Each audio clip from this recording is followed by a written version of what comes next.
All right, everybody. Welcome to another episode of Movie Talks and Chill. I am your host, Patrick Wall. I'm Tony Serrato. And I'm Gavin Butts. And this is weird as shit. Because apparently I'm running the show today.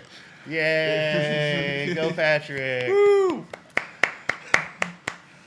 So, here I am. That's why you never pick tails. Yeah. That's right. Tails never fails, though. Yeah. Apparently it did today. Yes, it did. And today we are talking about a topic that Mr. Gavin has come up with. So why don't you introduce us to this topic? So I was cruising around my Samsung TV one day, and ended up going on to finding the era of my youth. It's the WWE Hall of Fame channel that's on Samsung TV, and basically all it does is interview wrestlers that I grew up with watching. Shawn Michaels, Bret Hart, Ric Flair, Cactus Jack. And so they're even bringing in, some of the WWE stars and the ECW stars now that, talk about like their influence on them growing up. Well, one of the episodes I'm watching is Freddie Prinze Jr. is running the episode. And I'm like, what the hell is Freddie Prinze Jr. doing on here? So that I go back and I research, and he wrote several matches for, I think, 3 years for the WWE. He wrote storylines. I'm Nice. like, what? It's like, so we go from I Know What You Did Last Summer and I'm married to Sarah Michelle Gellar, and then I'm just writing wrestling. Basically. I would love to get an interview with him, which we probably won't, but how that transition, that is just a wild offshoot for me. He's the reason why Stone Cold had to quit. Yeah, I don't think he wrote for Stone Cold, but he did write several character lines. And so, that was just kind of it popped into my head of, wow, what else can we explore on some random facts about movies and even actors that nobody knows? Mm-hmm. I don't think one person that, is a Freddie Prinze Jr. fan that's, not obsessed with him would know that. No, I didn't know. And I'm not obsessed with him. No. But I'd hope Sarah Michelle Gellar knows that, but who knows? It's the weirdest fucking thing in the world. It's in their prenup that she can't. I'm sure, through part of their dating and engagement and all that stuff, it right. might maybe have come up a little bit. Maybe. You Maybe. never know. You never know. Possibly. Everybody's got secrets. All right. Well, so we learned Mr. Gavin's fun fact that kicked this off. Mr. Tony, do you have one? I have a few. And You I have to the say- list on your phone, I assume. No, not even this one. This one's going to be something for later. But I have a few. Another surprise. Yes. It's full of surprises. Oh, yay. It's not a leap year either, so, so there's a couple. The only reason I have to do these few is because they're all kind of interconnected. So, as we all know, I hate Nightmare on Elm Street. I mean, it is a good movie, but I hate it because I'm terrified of it because of the character. But there is some connections with some people with Freddy Krueger. Freddy Krueger actually connects to multiple franchises. Most people may not have known this. Well, I know there's a Treehouse of Horror episode in The Simpsons. Well, no, not even that. Oh. So Stupid. you'll like this one because It's one of the it has to do with Sam Raimi and Bruce Campbell. So Sam Raimi, You have my attention. Sam Raimi and Wes Craven were good friends, or they knew each other. They respected. They both did horror. Obviously, Sam Raimi did Evil Dead.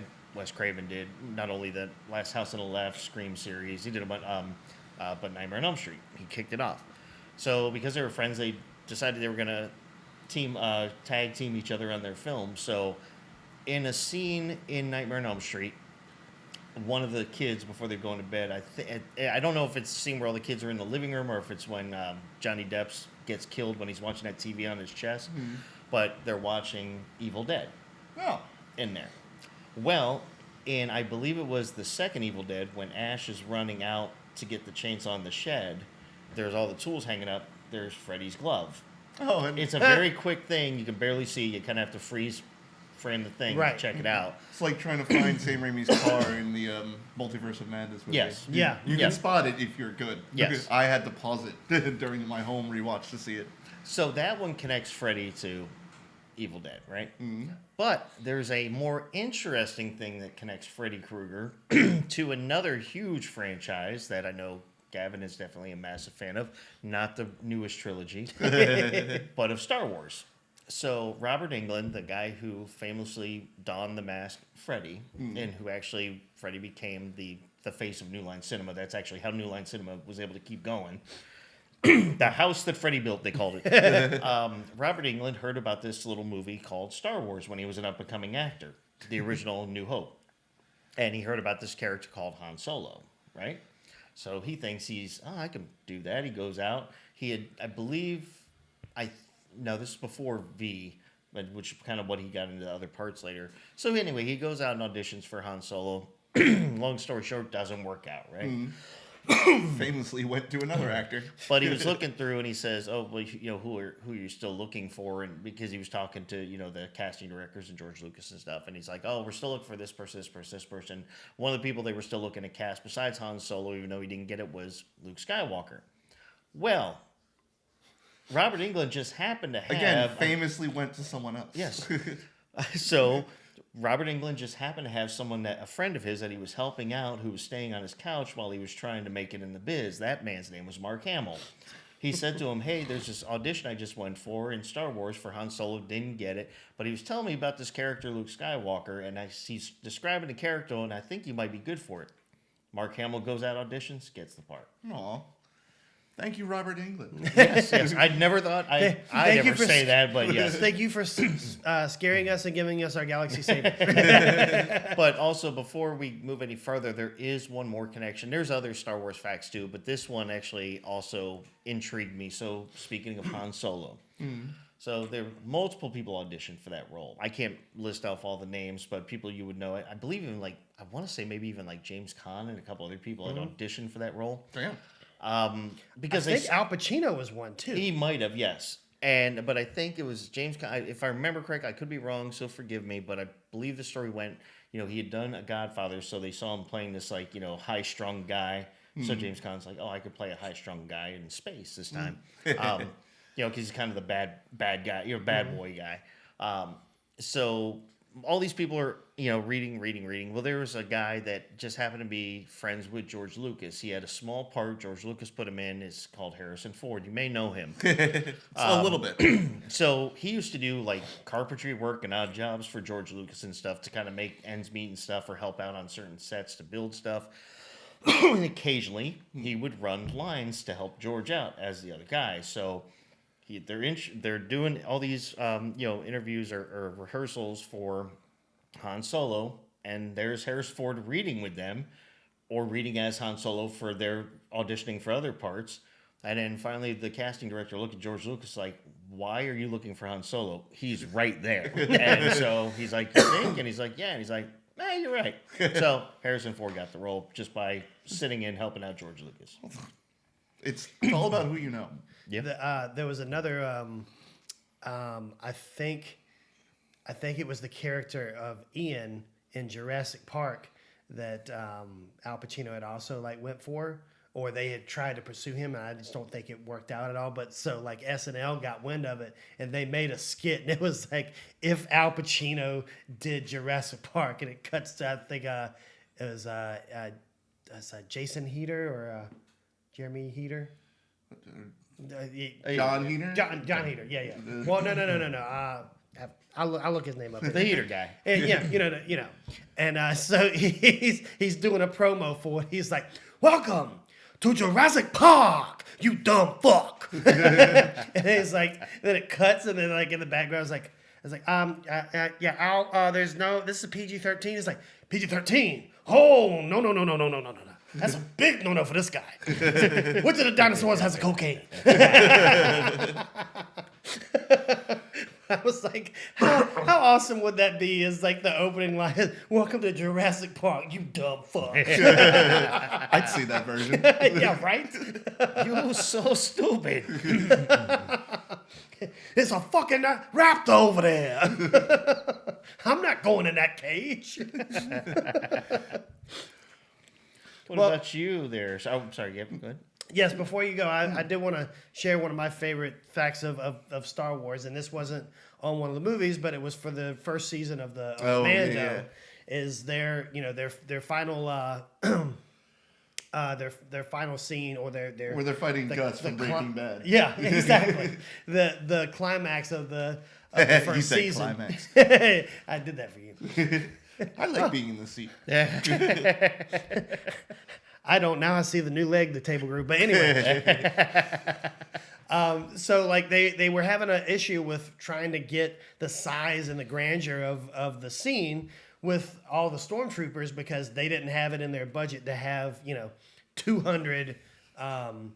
stormtrooper costumes, uniforms, all of that stuff. So what Jon Favreau did in a stroke of genius is he called up the head of the chapter of the local 501st Division of where they were filming, and all of them showed up in their own stormtrooper outfits, their own blasters. Like all of this was all their own.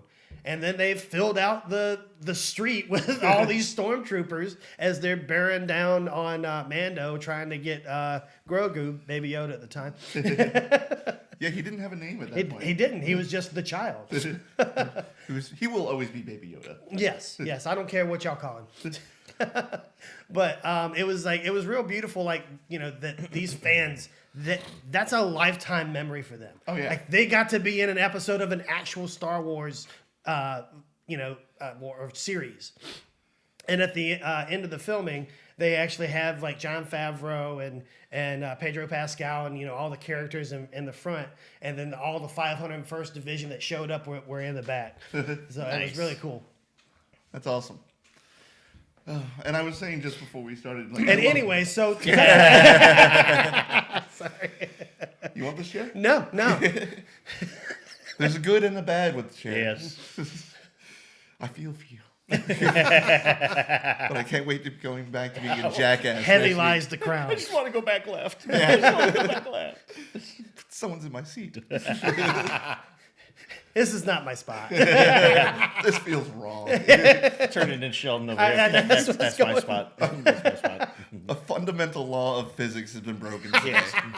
It's the spot closest to the store, so it's easy for me to exit if I need to get out here. There's definitely a disturbance. So I really don't know any about interesting facts about movies. So I had, I have the magic brick. So I just pulled up a list. I have the magic brick. And the first two were like Gene Kelly was sick when he filmed his famous "Singing in the Rain" scene, and George Lucas's dog inspired Chewbacca. Like shocker, he looked down at his pet and be like, I'm gonna make that thing 6.5 feet tall. Well, it wasn't really that. It was when he was driving, the dog would literally sit in the passenger seat with him. Oh, really? So there's like several pictures of him driving down the road with his Like giant Alaskan Mastiff. Malamute sitting next to him. So he's like, yeah, Han and Chewie. Why not? He probably wore a vest too. But the first actual interesting fact on this list, I think you would actually find interesting, is Michael Myers' mask is actually based on Will Shatner's face. Mm-hmm. I did not know. It's always interesting. I did know it, Oh, okay. but that is still as interesting. Yes, they were looking for, when they were doing Halloween, obviously they had almost no money, or very limited money. And so they were trying to find something that the person could wear, because he was known as the Shape in the whole script. He didn't have a name at the beginning. It was just the Shape, because he was a shadow in most of the scenes.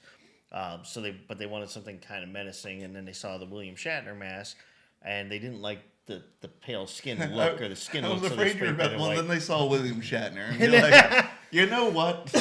That would be looking creepy as hell. Now, most people will turn white if they run into William Shatner. But that's just because he's William Shatner. Yeah. And it's not because it's a bad thing. It's because he's William Shatner. And he's done everything, and the dude's almost like 100 years old. Yeah.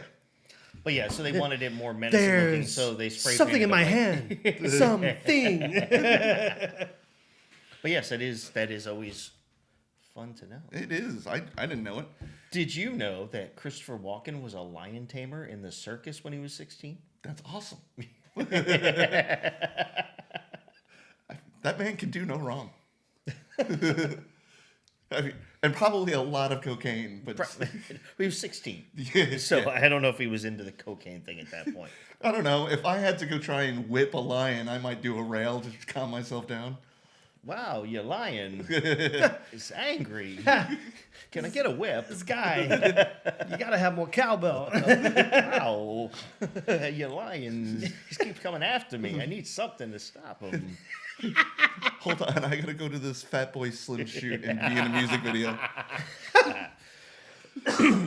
Which is just like the weirdest fucking music video in the world. I don't know. That I video. like it. I love that Oh, it's video. great, but it's still weird to see him just dancing around the lobby of an office and flying around and doing stupid stuff. And I don't know the story on it, but I could probably picture him doing that for almost nothing. Then being like, "Hey, Yeah. Christopher, we want to do this music. We just want you to dance," and he'd be like, Like, "Yeah." I mean, come on, you guys are like great. Sure.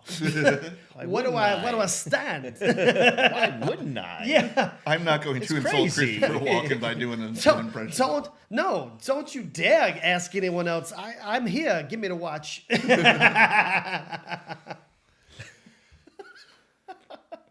Well, I do have another one. Yeah. So this one's kind of a fun little one. So the writer of The Wizard of Oz, his name's L. Frank Baum or something. I can never pronounce the name. Baum. Baum, we'll just say.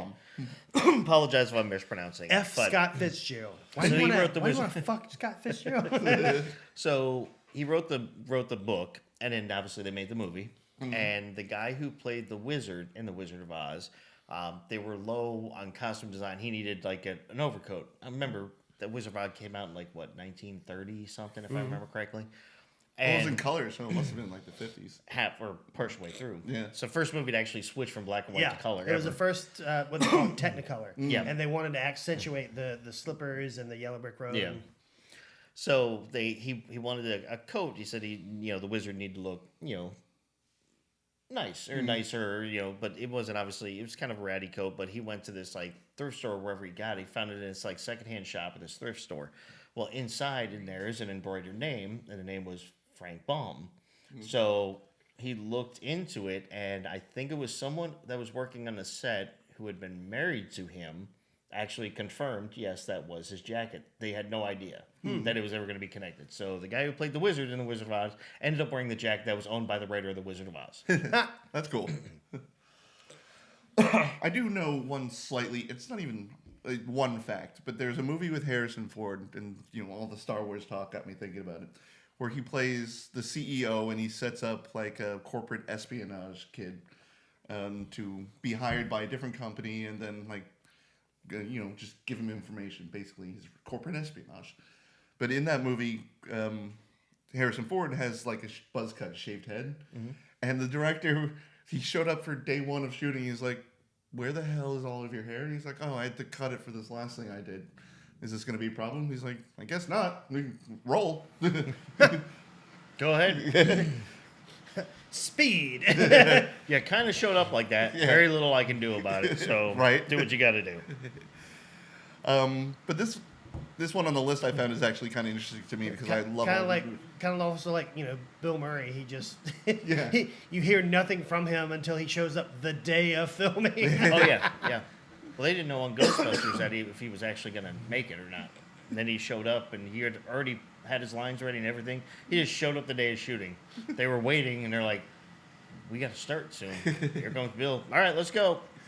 What you waiting on? You. You're waiting on me. You're backing up. So this one's interesting only because I can't imagine what kind of lunch conversation was happening for this to happen. But apparently, A Bug's Life, Monsters Inc., Finding Nemo, and Wall-E were all brainstormed over a single lunch.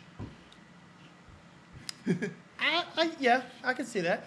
Well, imagine if bugs had to do something, but then monsters came out of your closet and stole screams, and then a fish got lost. And if you notice all the garbage outside, we got to do something about that. What if we had a little robot? What if we had a Roomba with hands? Yes, that would be nice. I like Roombas and I like hands. Somebody was high when that lunch was happening. Well, so there's also like this comedian who does he did a stand up on like there's got to be just a sadist sitting in the corner of every freaking board meeting for every pitch of movies that Disney has. And it's like, okay, picture this. Beautiful story. We set in a meadow. You've got a baby deer. It's like, oh, sounds great. Kill them all. Okay. So millions of years ago, we're in the Jurassic period, and we focus in on a little brontosaurus. Oh, sounds great. Kill them all. That does seem to be a recurring theme from the 80s and 90s And with then, Disney. and then the pitch for Up is like, look, we've got a great story about this. How this guy, he grows up. He's like, I'll tell you what. Why don't we tell that story in the first 5 minutes? Kill the wife. I'm like, what the hell, dude? It's the saddest opening of any movie ever. Yes. I'm tearing up just thinking about that. It's so... Damn it, Gavin. Shut up. Nice going. Nice going. Now Nice- I'm remembering... nice knowing you. Yeah. I'm remembering the first 10 minutes of Up for the first time in years. Thank you. You're welcome. Yeah. If you weren't my ride. First 10 minutes of Up, the last 5 minutes of My Girl, you just really ruined him. Oh, why would you? Damn it! It's raining inside your apartment. Clean up, middle chair. So if everybody who has traditionally most workers have weekends off, non-hospitality, Retail, excluded. Do you know who part of the reason who we can thank for that? Fred Astaire. No. Oh, So The Catholic Church? not the guy I'm about to name is not the guy, but he is related. So He's not the Sir guy. Ian McKellen. Sir Ian McKellen, Yep, you know who that is. Magneto. Yes. So his grandfather, whose name was Robert Lowes, in the 1800s, was a workers' right activist, and he In the 1800s. Yep. There were workers' rights in the 1800s. Well, he was creating rights. Yep. No, that's why he started them. So he created and campaigned to win for the rights for workers to have Saturdays off, which eventually or Saturday afternoons off, which eventually became Saturdays and Sundays. Oh, So for having weekends off, Sir Ian McKellen's grandfather, you have to thank.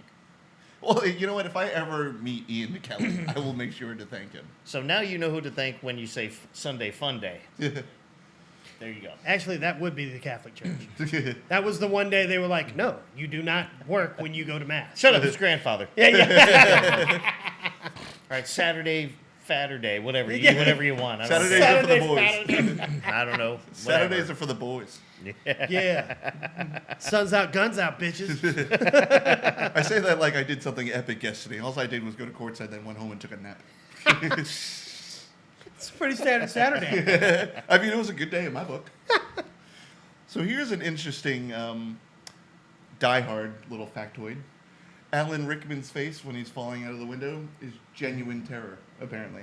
So apparently they were supposed to, he had a harness, and they were going to drop him 25 meters onto a crash mat or, a big balloon. But to make sure they got the reaction right, they went, 1, drop. So they dropped him like a couple of seconds early just to like freak him out and get the shot correct. Yep. I think that's awesome. That is fantastic. I mean, I don't think he thought it was awesome. All right, But we yes. got it. I mean, after that he went on. He's Alan Rickman. Like you don't do that to him. Well, I mean, he's a corpse now. At that point now, you did, but Yeah. no. Well, after that he went on to be the voice of God in Dogma. So Exactly. Yes, he did. Mr. Gavin, do you have any other? Come on, Gavin. I mean, That aren't going to make Patrick cry. Yeah, seriously. in It 2, Well, I haven't seen it, so that I'll cry. there was a record of 5,000 gallons of fake blood, most in any movie ever, that was used for the iconic bathroom scene. I'll take your word that there's Yeah, an you iconic don't- bathroom scene. Yeah. That's Well. with Jessica Chastain. The guy who played at this one I didn't know, but the guy who played Wedge Antilles from the original Star Wars movie is actually Ewan McGregor's uncle. I did know that. Oh. Yep. And the girl who's in the Ahsoka series, who plays the General. I haven't seen this. I know Rosario Dawson stars in it, but that's about it. Yeah, so she plays Ahsoka, but the man, I can't remember the name. General Syndulla, the actress who plays her is Ewan McGregor's wife. No. I don't know. She was also the girl in Scott Pilgrim versus the World. She was Ramona. Oh, Ramona Flowers? Oh, okay. She married. Damn. Yeah, All right. exactly. I don't know how true this is, but apparently Ian McGregor's brother is in the Royal Air Force. Oh, that's very true. Yeah, and Yes. apparently his call sign is Me OB2. too. Well, since I we mean, got that's gotta be so fucked up. It's like, oh, your brother's really famous, right? Yeah, we're naming you after him. Yeah, that's your call sign now. Obi-2. Couldn't even be Qui-Gon. Yeah, I know, right? Well, speak of, since we're back on the Star Wars thing, here's it's a fun fact, but it's more of a nice fact of, again, Mr. Mark Hamill, who apparently, I don't know because I've never met the guy, but I've always heard he's a very nice person. He And seems very nice on Twitter. well, you always hear, like, sometimes you hear actors in real life this, but apparently he's very, very friendly and very fan based. So, like, he'll do, whatever for the fans, or just kind of, he's one of those that actually responds or do stuff. So there was one instance, and I can't remember which movie it was after, but, he'd been established as Luke Skywalker for a while. And there was a guy whose son was a huge fan of Star Wars. Like, as a little kid. The little kid was ill, and to a point to where I can't remember what the name of the illness is, but it's basically where you have trouble separating like fiction from reality. So he thought Star Wars was real. He thought Luke Skywalker was real, and he loves Luke Skywalker. So, guy called Mark Hamill's agent and said, "Listen, I know it's probably a long shot, but my son's the biggest fan. Here's what he's going through. Blah blah blah blah blah." Agent called Mark Hamill right away. He said within like 90 seconds, Mark Hamill called the guy back and said, "When can I come over?" So he went over to talk to the kid. I think he said he spent hours talking to him, but not as Mark Hamill, as Luke Skywalker. He went in full costume because the that's kid awesome. couldn't tell the difference. Yeah. He thought he was Luke Skywalker. So Mark Hamill stayed there with him, answered all the questions he would ask him questions about Luke Skywalker, and Mark Hamill stayed in character the whole time, apparently, and just stayed with the kid and talked to him as Luke Skywalker. That's awesome. That's fantastic. It really is. Did you ever see the Jimmy Kimmel show with Adam Scott, the guy from Parks and Rec? No, I didn't get to see that. So Jimmy Kimmel is interviewing Adam Scott. He's got an award-winning show on Apple TV right now, but I know him mainly from Parks and Rec. And he was just doing this interview, and he goes on to tell the story about how when he was a little kid, he wrote to Mark Hamill asking him to come to his birthday party. And Mark Hamill obviously didn't get back to him. He didn't show up for the birthday party. So Jimmy Kimmel was like, well, we're going to make that up for you. And then out walks Mark Hamill dressed up as Luke Skywalker. And Adam Scott's like, no, you're just like shocked. It was actually kind of heartwarming. No, that's nice. Yeah. See, it's the good stories. Good job, Mark Hamill. Be awesome constantly.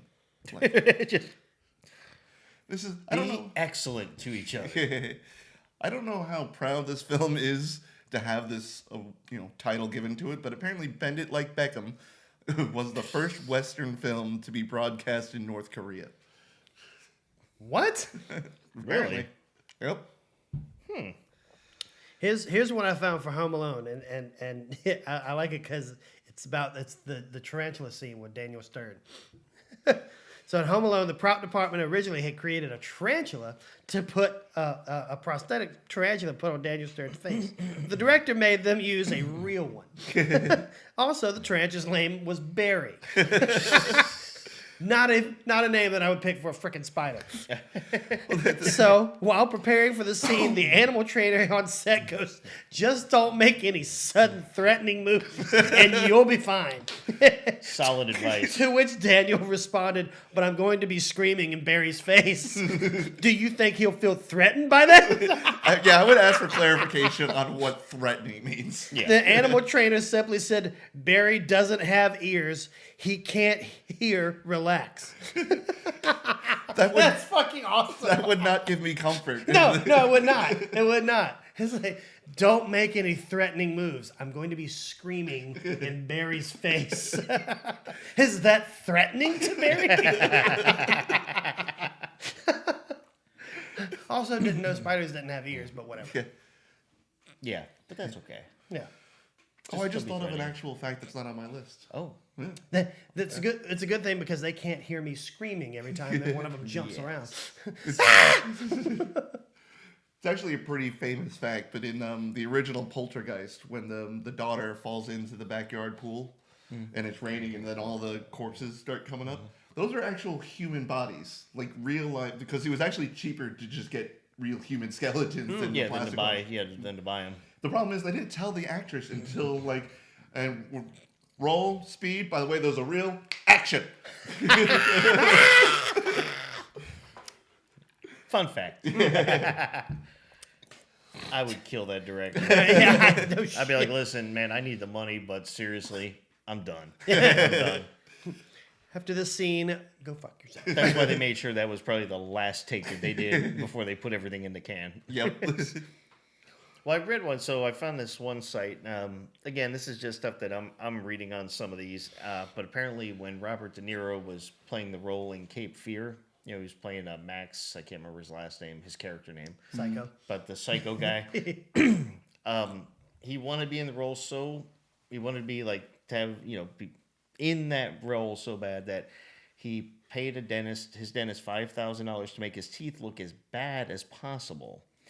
Then after the movie was done, he paid him $20,000 to fix it all. Now I like Robert De Niro a lot.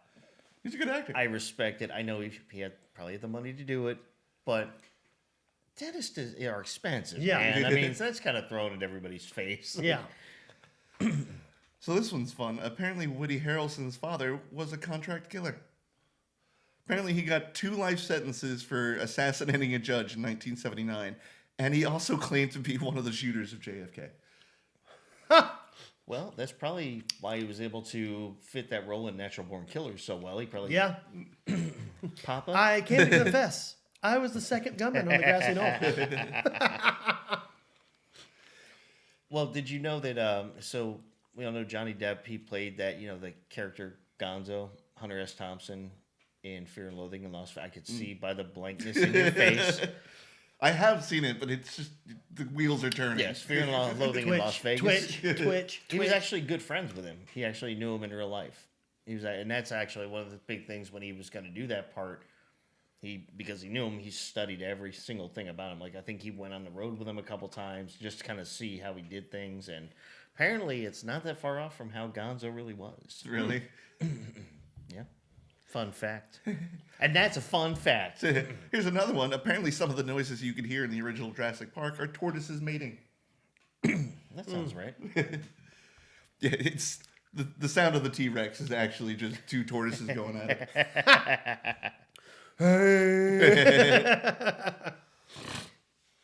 Yeah. No For wonder she died so early. for American Sniper, Bradley Cooper and Clint Eastwood, they went to go see Chris Kyle's father before they did the movie, and they basically pitched the movie to him to get permission from the family to go ahead and tell the story. And they did a lot of it off of the book that Chris Kyle wrote. But when they did it, the story from the interview was that Chris Kyle's dad looked at Bradley Cooper and said, "If you fuck my son's legacy up, I'll kill you." Solid piece of advice I'm right pretty there. sure that could happen. Yeah, solid piece of advice right there. So apparently, the snow in the original Wizard of Oz was actually just straight asbestos. Yeah. Oh, Yeah, there weren't a lot of OSHA regulations back then. And apparently, the guy who played the Tin Man was hospitalized because inhaling the aluminum dust from his costume. It'll do that. I'm surprised. Well, that's where he got it from. Yeah. Not all the asbestos coming out. don't worry. He's going to hell, but he'll be fine with all that Owens Corning insulation wrapped in his lungs.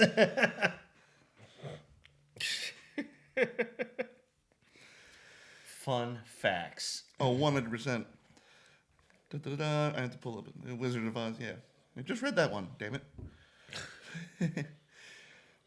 Everything, everywhere, all at once. Visuals blew the minds of 2022, but they're made even more impressive. Find another fact. These ones are long. Not reading a goddamn paragraph. Oh, poor thing. Boo hoo. How dare you have to read? I'm a podcaster, not an audiobook narrator. No, you're not. Yeah. Yeah. No one's going to be saying, "Oh, you know who's read this book for the audiobook? Patrick Wall." Yes. Really solid. Yes. Narrated by Patrick Wall. In a world where a man sits in front of a microphone and reads a book to an audience.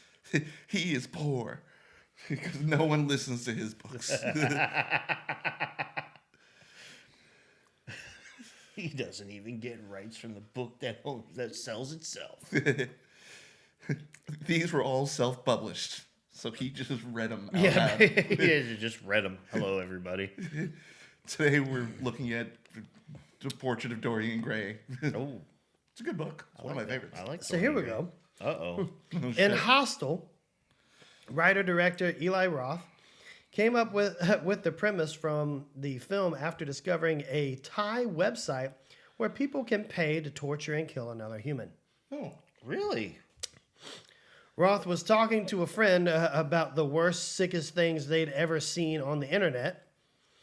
He told me about the website in Thailand where for $10,000 you could shoot someone in the head. I thought it would be a great subject to do a documentary on, but I thought, do I want these people knowing where I live? If it's real, they've got my address, and if it's fake, they've probably run off with my credit card. So here's a few fun ones for you. I'm just gonna rapid fire a few of these out. I think I brought one of these up in an episode a while back. The movie Psycho, it was, and I did know this fact, I just forgot about it, was the first film, U.S. film, to show a toilet on screen. I've heard of that one. Yeah. We all know I about didn't know Michael it was Myers. so risque to show a toilet. I mean, it would be a little bit different if, he was sitting there just taking a dump. But, I mean, it's just a toilet. Well, I don't have all the ins and outs on this one, but this is interesting because it connects to something you were just talking about, Patrick. E.T. and Poltergeist originated from the same script. The two films share similar story elements due to their shared early development. Well, that puts a fun twist on E.T. Yes. Rapid fire fun fact. NASA apparently uses Armageddon in their management training to identify errors in the film and teach critical thinking skills. Well, okay. I don't know how I feel about that. So the movie My Cousin Vinny. My Cousin Vinny has been used in law schools to teach because it was so well done and procedurally actual oriented. trial. Yeah, Yeah, the this- trial. They've used that as teaching moments in school to show like how actual cross examination should work. Okay. That's cool. So it's not only about her biological clock. Yeah. How do I know that's just not 100 wrapped around a bunch of ones? It's like, Fan it out. Show it to me.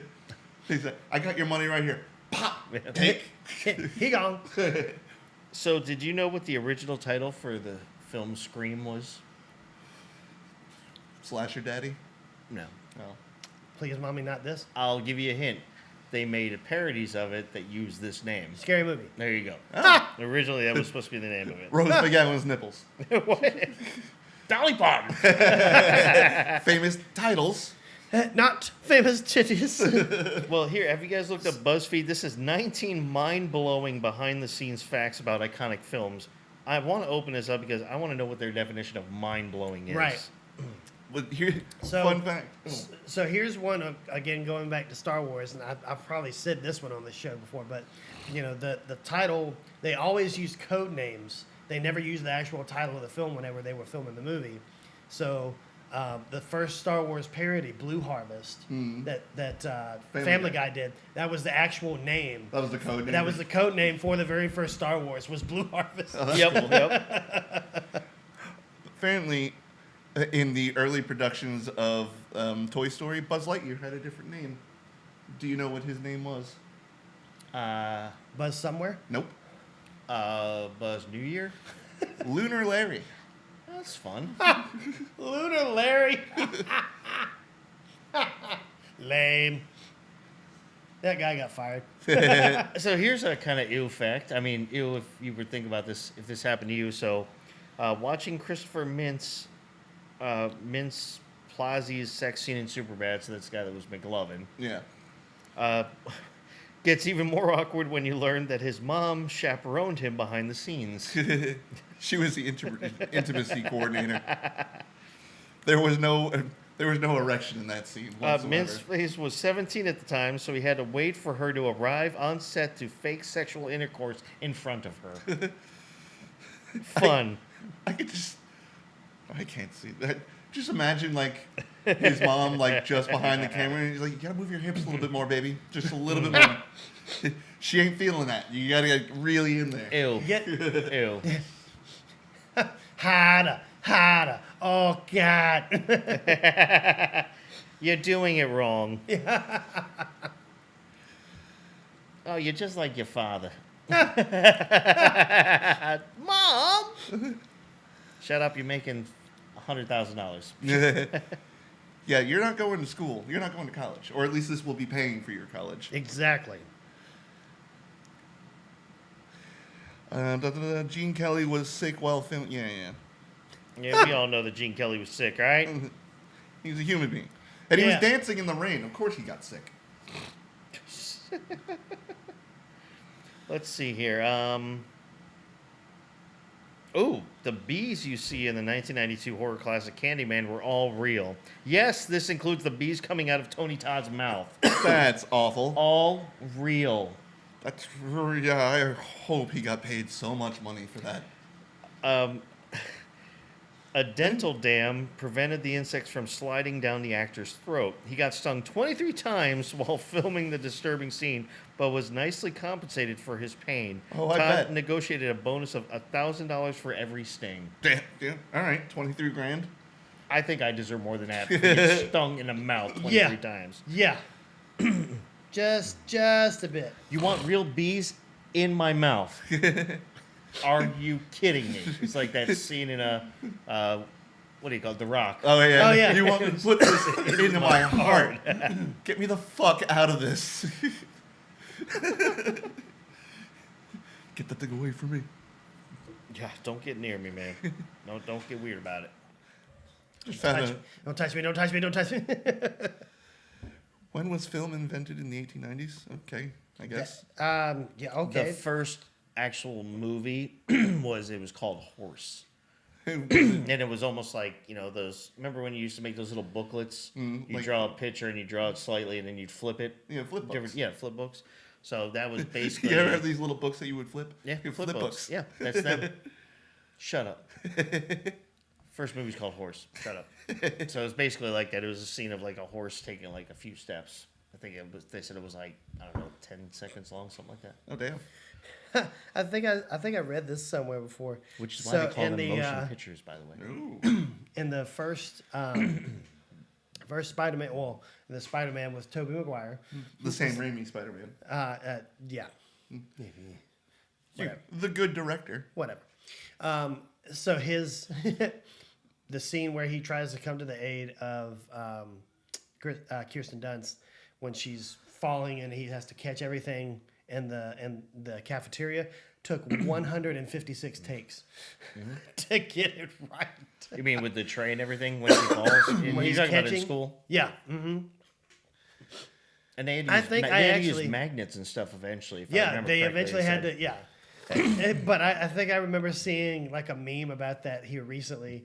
It was talking about that scene, but then it cuts to Lego, the Lego movie where Batman's throwing all the boomerangs, and it finally lands. He goes, "Ha! First try." It's like, yeah, that would be something we'd say. And also, so fun facts about, let's talk about Spider-Man for a minute. You don't have to ask me twice. I know. Love those movies. All Well, right, then. we don't talk about the third one. So You don't love emo Toby? Nobody loves emo Toby. we did, we had Sam Raimi's Spider-Man 1, 2, 3. Then you had Mark Webb's Amazing Spider-Man 1 and 2. Then you have the MCU version. And then, the rest is history. So the reason for that is when they got Spider-Man, after Spider-Man 3, Sam Raimi, he wanted to do the fourth one, but because it was all the studios were getting on him so bad, he just didn't want the headache anymore. And then the third one didn't turn out clearly what he wanted it to be. In fact, they had always wanted to introduce like the Vulture and other, some other characters. And The they were trying Sinister to, Six. yeah. And so they're like, they couldn't figure it out, or because at the time they took the Vulture from the original context. The Vulture was basically like just this older guy. His kind of costume was goofy looking in the comics. So anyway, they all dropped out and said, you know what? We're done. We're scrapping these movies. But the reason why they rebooted it wasn't so much because they're like, hey, let's restart this whole thing. We want more money. It was not only that, too, but because of the deal that Sony had with Marvel for the rights for Spider-Man, if they didn't make a movie every 3 or 5 years, they forfeited the rights and it would automatically go back to Marvel. Oh. So that's why they're putting out those shitty Craven and Madam Web movies. Probably for the Spider-Verse, even though it's not Spider-Man's character, to hold on to all those rights on there, they have to make something every like so many years in order to hold on to those rights. No wonder they keep going back to the same shitty writers. Sheesh. What, did you watch Craven? I did, unfortunately. Yeah, so did I. It was awful. It was not good. And I love the main character. I think he's a really good actor.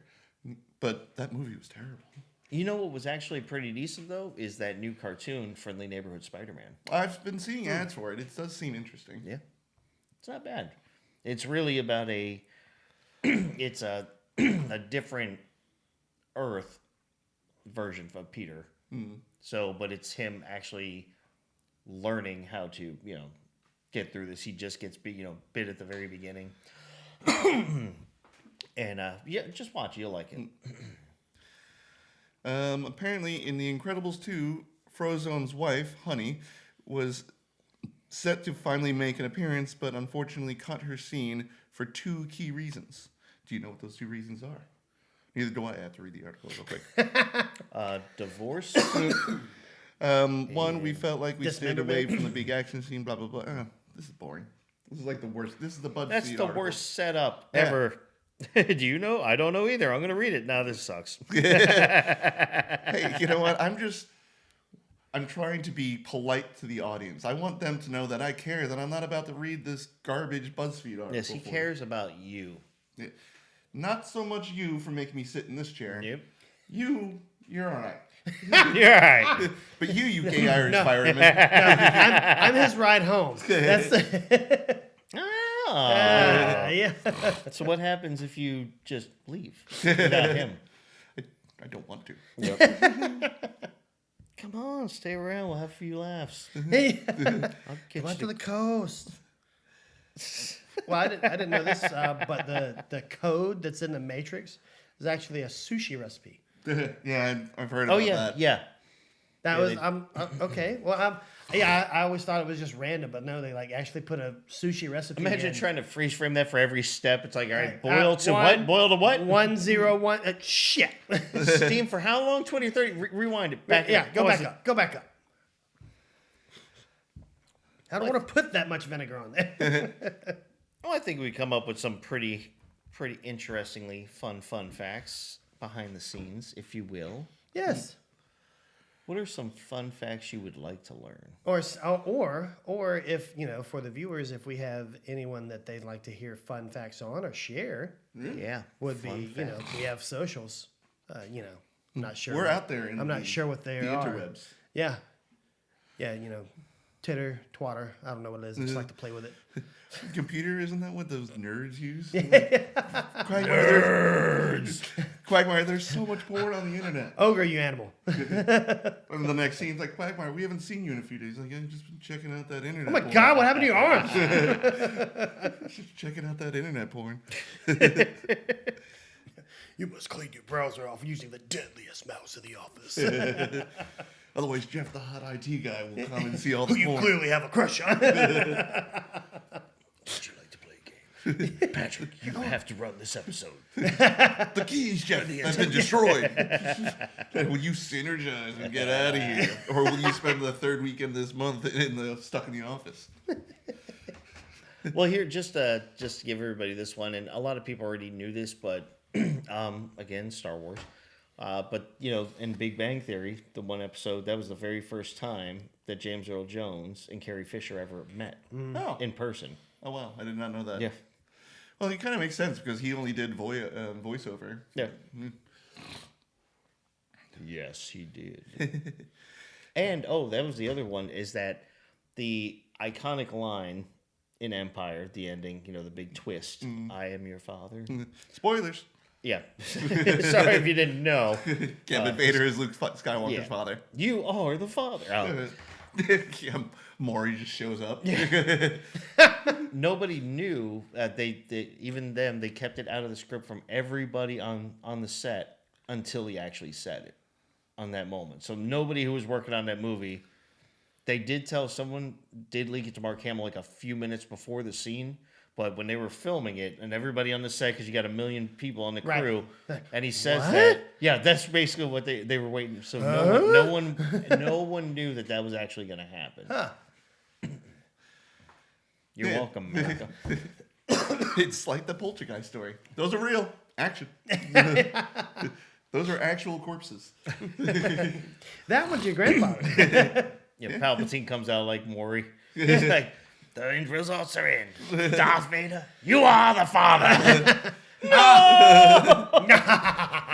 That's not true. Now shock you. And then all of a sudden, some random girl comes out of the stormtrooper outfit. You slick motherfucker! You said I was the only one. You lying, cheating son of a bitch. You've been off in a galaxy far, far away. Darling, I swear I didn't know. They told me Padme was dead.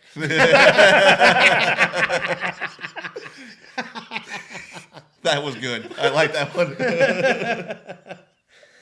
one. We're taking this road on the show. I mean, hold up. We will be on the show in a couple months. Though. Oh, yes, we Yeah. will. It's not that far away, dude. So instead of just looking at facts, or like list of interesting facts, I just pulled up one of the creepiest movies I could, and I'm just reading the trivia on this one. This movie is called Funny Games. Oh, I like that movie. It's fucked up. It is. That movie's messed up. Hey, he's so funny, is it? It is not. I don't I know ain't why. laughing. But it is one of Tim Roth's better movies, I will say. But apparently, as of 2017, the director, Michael Haneke, Haneke, Sure, we'll go with that. Hanky? This was the only film that he didn't premiere at Cannes Film Festival. This is the only one that didn't get a premiere out there. Really? Yeah, apparently. I have no idea. He made Funny Games. I've never heard that name before, though. But I mean, if you're good enough to go to get most of your films debuted at Cannes, you have to be a pretty big deal. Yeah, it's got the one kid in it.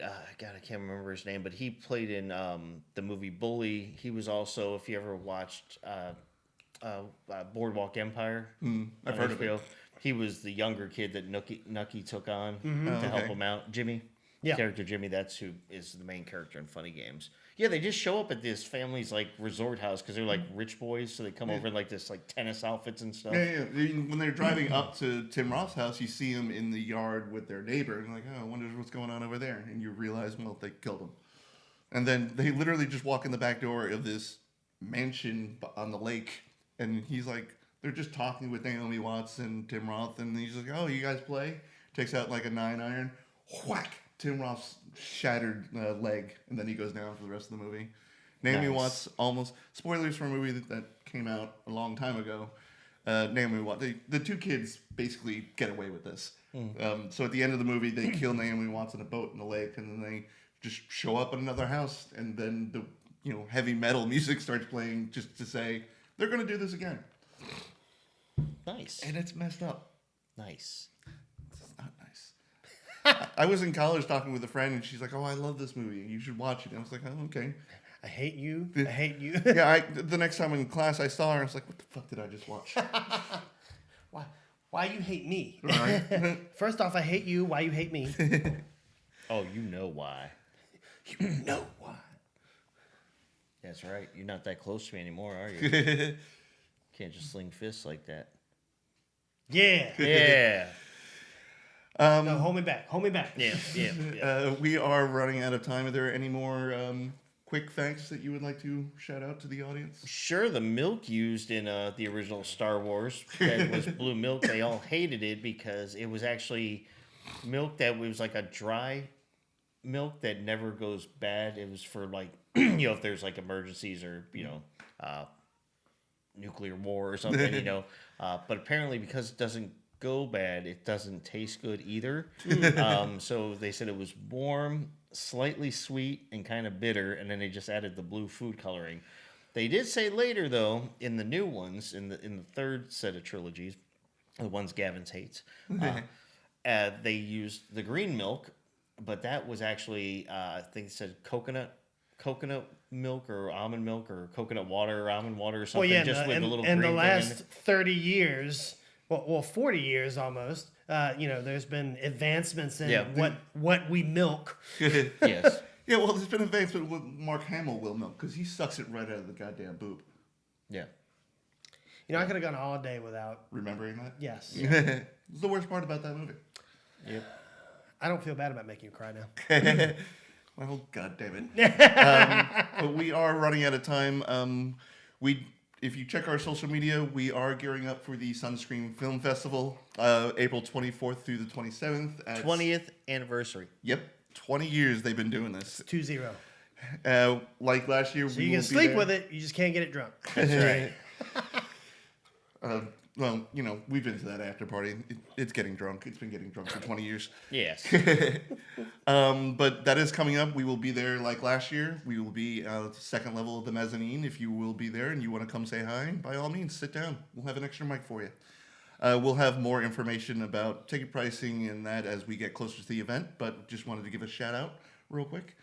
But I believe that is it for today's episode. Yep. Also, just add real quick, we'll tell you again, but this year we'll have a way better, way easier way for you guys to get all our contact information Yes. at the film festival. We'll still have business cards, but we also have another fun thing We're brought to you by, getting- I can't say because we don't get sponsored by Yeah. them. So, We're getting fancy up in Yeah. this bitch. yeah. So basically, you're going to have a one-stop shop scan.